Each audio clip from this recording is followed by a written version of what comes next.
Actor Vijay, God is with you, I am with you, truth is with you, country is with you, people are with you.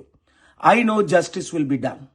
There are enough seats. You won 108 and you have 12 more almost. You will be the next chief minister. We are watching this. God bless you. అర్థమైందా? తెలుగు మిత్రులారా అందరూ ప్రార్థించండి. మహారాష్ట్రలో ఇతర రాష్ట్రాల్లో గవర్నర్లు ఇంతకంటే తక్కువ వచ్చిన వారికి ఎంత అవకాశం ఇచ్చి గవర్నమెంట్ ఫార్మ్ చేయబడినప్పుడు మరి యాక్టర్ విజయ్కి ఈ తమిళనాడు గవర్నర్ ఎందుకు ఇంత డ్రామా ఆడుతున్నాడని అందరూ చర్చిస్తున్నారు. నేను అమెరికాలో ఉన్నా, రాలేని పరిస్థితి అయినప్పటికీ యాక్టర్ విజయ్కి తమ్ముడికి అందరికి నేను ఇన్ఫార్మ్ చేశాను. ఇప్పుడు మీడియాలో డైరెక్ట్గా మాట్లాడుతున్నాను. నేను మీతో ఉన్నాం, మా ప్రార్థనలు మీతో ఉన్నాయి. విజయ్ నువ్వే నెక్స్ట్ సీఎం అవుతావు, ఎట్టి పరిస్థితుల్లో ఇదవ్వద్దు. లేదు అంటే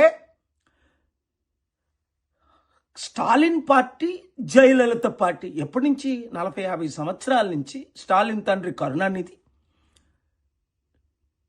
ఎంజీఆర్, జయలలిత ఉన్నప్పటి నుంచి ఈ 40-50 సంవత్సరాలు ఈ రెండు పార్టీలు తమిళనాడుని సర్వనాశనం చేసిందనే కదా నేను స్టాలిన్కి వ్యతిరేకంగా ఫిబ్రవరి, మార్చి, ఏప్రిల్లో క్యాంపెయిన్ చేసింది.